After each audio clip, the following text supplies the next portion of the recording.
Uma boa noite a todos, que a paz de Jesus esteja conosco nesse momento sagrado, que nós vamos falar um pouquinho do Evangelho dessa noite, agradecendo a Deus, nosso Pai, e toda a bondade, sabedoria, misericórdia infinita para conosco, nosso Senhor Jesus Cristo, nosso médico divino, nossos anjos protetores, que sempre estão nos acompanhando, nos ajudando e orientando, que eles sempre estão presentes em nossa caminhada, nesse grande aprendizado aqui na Terra, nessa escola da vida, que hoje nós temos a alegria de passar mais algumas informações desse Evangelho da noite. Pai nosso que estais nos céus, santificado seja teu santo nome. Venha a nós o vosso reino, seja feita a vossa vontade, assim na terra como no céu. Por nosso de cada dia que nós dai hoje, perdoai as nossas ofensas, assim como perdoamos quem nos tem ofendido. Não deixe nós cairmos em tentação, mas livra-nos, Senhor, de todo mal. Que assim seja, Senhor. Obrigado, Jesus. Hoje o nosso tema vai ser mediunidade dos dias atuais. Porque, na verdade, a mediunidade sempre existiu na Terra. Desde que existiu o homem, existe esse intercâmbio com os espíritos, desde Adão e Eva. Todos já tinham essa mediunidade, todos. E todos os homens na Terra, todas as almas que estão habitando a Terra e no corpo físico e fora do corpo físico, tem essa mediunidade. É claro que não são iguais, tem uns que é mais aflorado, outros está iniciando, outro ainda está dormitando. Essa mediunidade vai ainda se acordar de acordo ainda com muito tempo, né? Muito trabalho, muita luta, mas todos são médios. Diz os espíritos superiores que todos são médios. O profeta Ezequiel também, né? O profeta Joel, o apóstolo Paulo, falava que Jesus ia derramar do seu Espírito sobre todas as carnes na terra. E todos iam profetizar, iam receber os Espíritos, todas as idades, todos em graus diferentes, todos têm esse dom. Só vem na hora certa, no momento certo. No século XXI, prosseguindo a tarefa do codificador Allan Kardec, novos missionários e colaboradores vêm trabalhando no campo da mediunidade. Quantos trabalhadores médios tem na Terra hoje? Milhares, espalhados por todo o planeta Terra.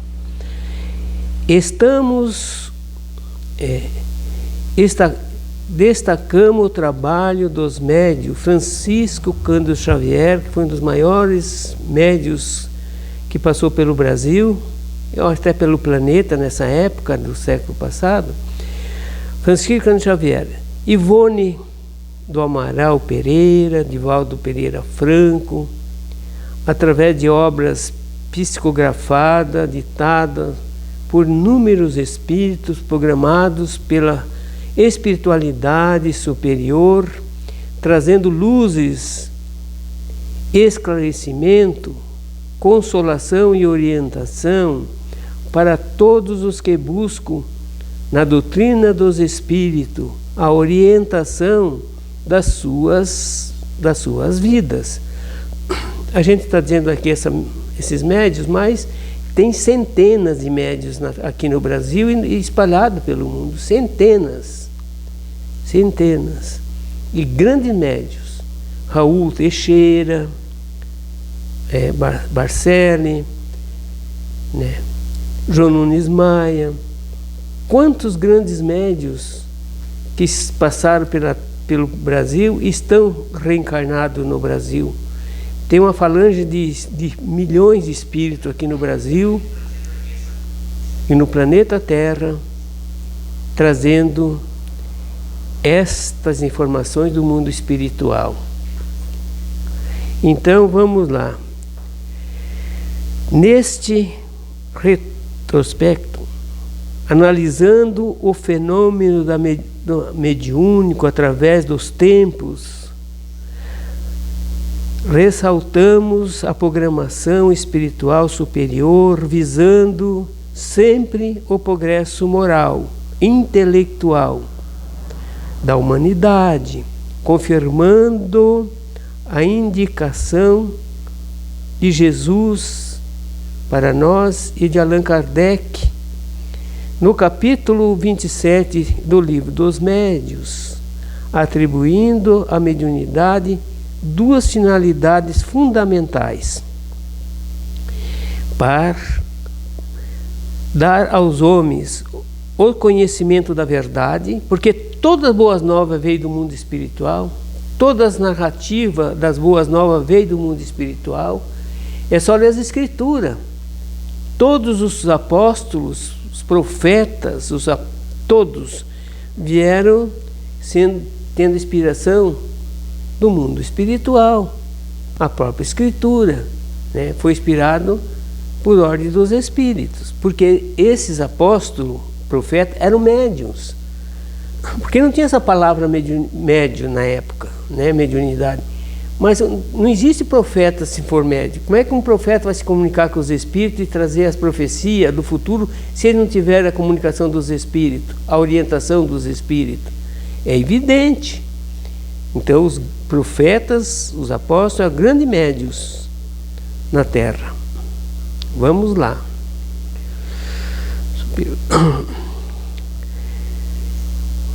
Então são duas partes muito importantes. É trazer o conhecimento da verdade para a humanidade e promover a melhora espiritual dos homens. Enquanto nós não melhorarmos o espiritual, nós não vamos subir as escadas de Jacó, que é as escadas da evolução espiritual. Então a mediunidade tem essa missão de trazer para nós esse conhecimento. É importante que o desenvolvimento da faculdade mediúnica seja realizado dentro de critério e normas disciplinares que visem a sua educação e a sua orientação, segundo os preceitos da doutrina espírita. Então, porque na verdade a doutrina espírita não vem desenvolver mediunidade de ninguém. Ninguém desenvolve mediunidade de ninguém. A mediunidade é nata, já vem com o espírito quando reencarna. Esse projeto já é feito lá na espiritualidade, antes de vir para cá, que ele vai trazer esses talentos, né, que já pode trabalhar, né, negociar, desenvolver esses talentos. Então isso já vem junto. As casas de orações, as casas espíritas, vêm disciplinar essa mediunidade, educar, que não deve cobrar essa mediunidade, né? Que tem que estar de graça, né? Não tem interesse nenhum, tem que doar de coração, porque quando os espíritos vêm nos ajudar, eles não vão nos cobrar para ajudar, né? Não tem nós como médios, intermediários, porta-vozes dos espíritos, não temos o direito de cobrar do que não é nosso. Não temos esse direito. As profissões nós temos, porque nós aprendemos, trabalhamos, desenvolvemos para ganhar o pão, mas a mediunidade não. A mediunidade vem por intermédio da caridade dos bons espíritos, para nos ajudar e para nos ajudar o nosso próximo mais carente. Então essa é a grande verdade, né? Mediunidade por si só não basta. Não é só a mediunidade que vai levar nós em lugar nenhum. Vai ajudar. É um instrumento. É necessário sabermos que tipo de onda mental assimilamos para conhecer a qualidade de nosso trabalho e ajuizar a nossa direção. Então, para nós dar uma orientação com as pessoas, para os nossos irmãos, nós temos que primeiro aprender a doutrina de Jesus e desenvolver essa moral cristã para poder ajudar. E aí nós vamos ser um médium bom. O que é um médium bom? Um médium bom é um homem honesto, sincero, né? bondoso, caridoso, honesto. Esse é um bom médium, porque o bom médium tem que ser o bom homem, o homem de bem. É perigoso possuir sem saber usar. Desenvolver mediunidade sem saber usar, você vai se estrepar no caminho.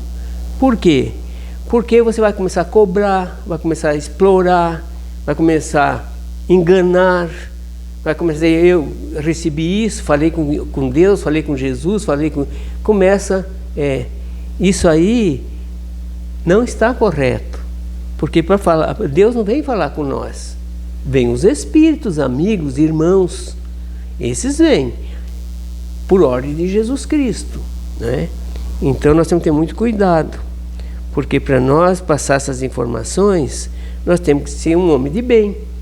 Porque diz na Escritura que o profeta está sujeito ao espírito do profeta.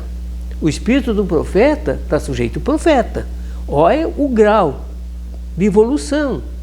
Porque tem que entrar em sintonia vibratória.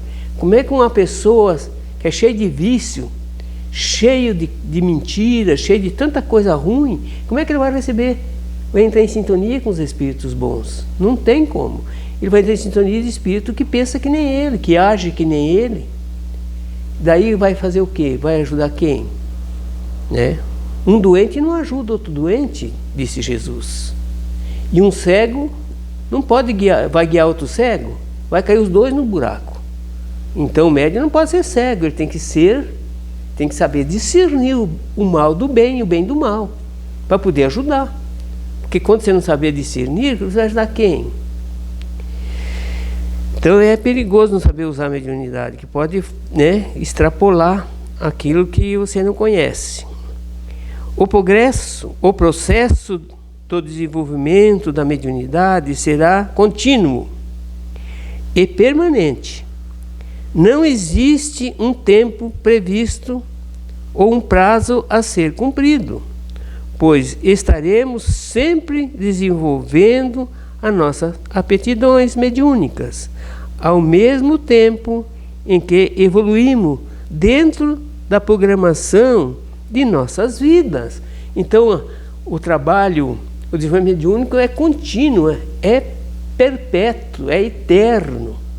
Se nós somos eternos, se as nossas almas são imortais e eternas, nós estamos aprendendo, sempre. Cada vez que nós viemos aqui nessa escola da vida da Terra, nós viemos aprender. Aprender a ser bom nas leis morais e aprender as profissões para desenvolver a parte intelectual. Então nós precisamos, e essa escola não é uma escola que você faz em um século, 2 ou um milênio, é uma escola de milênio. Para aprender tudo que existe na Terra, se aperfeiçoar em todas as profissões, em toda a moral cristã, vai muito tempo. Mas Deus dá o tempo necessário. Por isso tem a reencarnação. Por isso que nós vamos e voltamos. Por isso nós temos a ressurreição da carne, que nossos irmãos católicos sempre falaram e pregaram. A ressurreição da carne é voltar de novo. É reaparecer aqui de novo, ressurgir aqui de novo, né? Recomeçar aqui de novo. E isso é a reencarnação. Reencarnação é 3 palavras numa, né? Re é voltar, retornar, reaparecer, ressurgir. Isso é o re. Reencarnar no quê? Num corpo físico, não num corpo velho, que já não tem mais. Num corpo físico. E esse corpo físico tem que ser um corpo novinho em folha, para receber novas missões. Então é revoltar. Reencarnar é na carne. E a ação? O que é ação? A ação é aquilo que nós vamos desempenhar aqui na Terra. Tudo que nós temos aqui é ação. Toda a lei da natureza é ação. Nada para. Tudo se desenvolve. Tudo cresce. Tudo está no método, num progresso ativo. Todos, nada para na natureza. Tudo vai se desenvolvendo com o tempo. Por isso que a ação, vir reencarnar, né, é voltar aqui de novo, né? Na carne é num corpo novo. Cada encarnação nós vamos encarnar em outra família, ou está sempre quase na mesma família do passado, mas viemos outra vez, mais renovado, com mais aprendizado ao nosso redor, reencarnamos em família mais intelectual, mais preparada, mais amorosa, porque antigamente nós era muito brutalizado. Quantos que os pais estão melhorando, gente? Quantas mães amorosas? Quanto que os pais se esforçam para dar educação, estudo para os filhos? Isso é progresso e não para. É que nem mediunidade não para. A mediunidade não vem aqui para encerrar em 20 anos, 30 anos. A mediunidade é contínua. Não tem aquele ditado popular que é bem certo. É vivendo e aprendendo sempre. É isso. Sempre vivendo e aprendendo. Cada vida que nós viemos, cada etapa aqui no corpo físico, nós vamos fazer um aprendizado. Vamos desenvolver uma profissão. Uma hoje, outra no futuro, outra e assim sucessivamente. Esse aprendizado não para. O progresso não para. A evolução não para. Nada para. Benfeitos, né? Benfeitores espirituais orientam, como Jesus e Allan Kardec nessa orientação, né? Importante quais sejam o que nós vamos fazer aqui. Todos vêm trabalhar aqui, gente. Nada para. O reencarnar, o renascer aqui no corpo físico já é um trabalho, já é dor, já é sacrifício, já é purificação da alma, já está começando continuando a purificação da alma, só no renascer. Quanto que um espírito sofre no reencarnar aqui, pegar um corpo físico, cai aqui no corpo físico, nem sabe onde é que está reencarnando, nem sabe onde é que está caindo. Ainda bem que tem as mães amorosas que estão esperando com os braços abertos, carregando 9 meses no útero, para depois dar todo o carinho para esses espíritos que estão vindo, né? Passando todo o conhecimento para eles, todas as informações, todo o alimento, tudo. Nós viemos aqui carente de tudo, e não importa o grau que nós temos espiritual, porque quando nós voltar aqui, nós vamos recomeçar de novo. Uns com mais facilidade, porque já tem essa cultura gravada na sua consciência de outras vidas, né? É mais fácil. Outros ainda têm que aprender. Uns só vêm lembrar, outros vêm aprender. Tem que aprender, daí demora mais. O exercício prático nessa fase, o adestramento da faculdade será num grupo organizado na casa de oração, na casa espírita, onde tem a orientação de Allan Kardec, que são as federações de todos os estados no Brasil, que todos têm as suas casas de estudo, todos. E não é diferente. O que se aprende no estado vai aprender no outro, que se aprende numa casa espírita aprende na outra, porque tudo está ligado numa federação espírita, não é? Então nós temos aprendendo sempre, e sempre viemos em lugares que sempre estão nos aguardando para nós aprender mais, desenvolver mais, crescer mais, se purificar dentro desse crescimento espiritual, né? Então temos que ter um grupo organizado, né, para estudar em grupo também, porque estudar em grupo tem várias vantagens no aprendizado, interagir com o próximo, respeitar também as ideias dos nossos que estão estudando conosco, respeitar os pontos de vista deles, mas vamos ter um bom senso de sempre a maioria vai vencendo, né? É isso que é importante. Então precisa se reunir, como nós estamos se reunindo aqui na terça-feira, para fazer esse estudo abençoado aqui juntos, né? Vamos lá. Vamos lá. Experimentação deverá ser constante, assíduo. Não faltar também nos estudos, ter um compromisso Quando você vai na aula, você não pode estar faltando muito. Quando você vai trabalhar, você não pode estar faltando. Tem compromisso. Você ganha pão de cada dia? Ganha. Mas aqui no estudo, o que é que nós ganhamos? A vitória da vida eterna. A amizade que nós construímos junto nesses grupos, que nunca mais vai terminar. É uma amizade que se perpetua pelo infinito, e é o maior investimento que nós podemos fazer na Terra, é construir uma amizade em grupos, juntos, com a família, que essa amizade vai nos acompanhar. E é o maior tesouro que nós estamos conquistando, porque o amigo te abraça onde nós nos encontrarmos. Então vamos mais um pedacinho aqui? Vamos lá, mais um. Vejamos bem. Permanente. Sem condicionamento. A sucessão do tempo e esse adestramento dos médios, esse aprendizado dos médios, né? Sempre tem que estar sempre continuando, em todos os tempos e espaço. Veja bem servir, equipando-o com recursos hábeis, para tornar-se um bom e dócil instrumento, usando o bom senso, né? Bom senso, espíritos que deles se cercam e se interessam por conduzi-lo no cumprimento dos deveres que está sendo vinculados, não é? Então nós vamos se vincular um com o outro, um aprendizado, andar juntos, interagir juntos, e os bons espíritos vêm quando nós merecemos a presença deles. Para nós merecer a presença dos espíritos bons, nós temos que também ser homens bons. Moralização. Vamos lá. Moralização. Aliar ao estudo e prática da mediunidade o exercício da caridade, que ilumina seu coração, e os hábitos salutares da prece. Tem esse hábito de orar sempre, que o fortalece,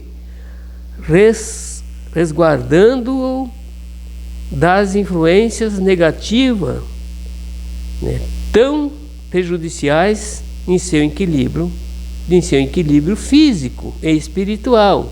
O que Jesus ensinava? Não é orar e vigiar, para não cair nas tentações do mal. É isso que está dizendo aqui. Nós temos que sempre estar atento, né? Cuidar da moralização, né, de seus atos e em sua vivência diária. Ser bom diariamente, eliminando os hábitos nocivos ou vícios morais, procurando no Evangelho de Jesus o roteiro para sua caminhada evolutiva. Só é verdadeiramente médium espírita aquele que pratica os preceitos morais da codificação, né? Que é caridoso, tolerante, compreensivo, e luta constantemente contra as suas imperfeições morais. A nossa luta não é contra o próximo, é contra nós, é contra minhas imperfeições morais, porque isso eu tenho que dar conta. O outro que está fazendo lá fora, o problema é dele, ele vai ter que dar conta também. Então nós temos que se preocupar realmente com nós. Nós temos que gostar de nós, amarmos a nós mesmos, né? Buscar o aprendizado, buscar o crescimento dentro de nós, gente. É nós que temos que fazer essa parte, ninguém vai fazer por nós. Vamos lá. Aproveitam todos os instantes da vida terrena para avançar pela senda do progresso, esforçando-se por fazer o bem e coibir seus maus pensamentos. A caridade em estudo é regra e proceder de quem obedece.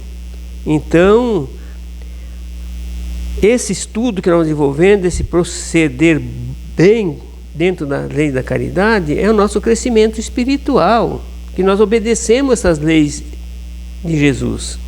O desenvolvimento mediúnico sob o ponto de vista espírita requer do médium determinadas atitudes procedentes, né, das virtudes procedentes de que irão complementar o estudo e o exercício metódico já realizado na casa espírita ou na casa de oração. Nós vamos estudarmos juntos as escrituras, as obras espíritas, para nós levar em frente esse progresso. São recomendação dos benfeitores espirituais fazer o culto do Evangelho no lar, trabalhar no setor assistencial da casa espírita, interessando-se nas tarefas de caridade dentro da casa, dentro da sua capacidade de servir. Então é evidente. Outra coisa muito importante que a humanidade faz muito pouco hoje, nós fizemos muito, deixamos muito a desejar, é o Evangelho no lar. Eu mesmo faço oração no lar todos os dias, mas o Evangelho no lar, eu estou tão ocupado ultimamente, porque a gente tem trabalho segunda, terça, quarta, quinta, sexta, sábado. Todos esses dias nós temos estudo, quando é mediúnica é estudo, nós estudamos Evangelho, e assim nós temos envolvido todas as noites da semana. Isso é muito bom, porque nós temos que estar agindo com outras pessoas também. Mas quem faz o Evangelho no lar, entre a família, são os maiores vencedores na Terra. Porque reunir os filhos é difícil, mas se começar desde pequeno, vai incentivar ele, depois eles pegam por hábito de fazer o Evangelho no lar. Depois, quando você não fizer, tem criança de 5 anos, 3 anos, 5 anos, já vai dizer, nós não vamos fazer o Evangelho? O que é o nosso Evangelho? Eles vão cobrar os pais, porque eles têm a cabeça aberta, limpa, ainda para o aprendizado. Então é mais fácil. E o Evangelho no lar diz que ajuda na saúde. Quem faz o Evangelho no lar fica muito pouco doente, porque nós evitamos muito ataque das trevas, e nós ajudamos todos os vizinhos também. Deus abençoe, muito obrigado e uma boa noite a todos.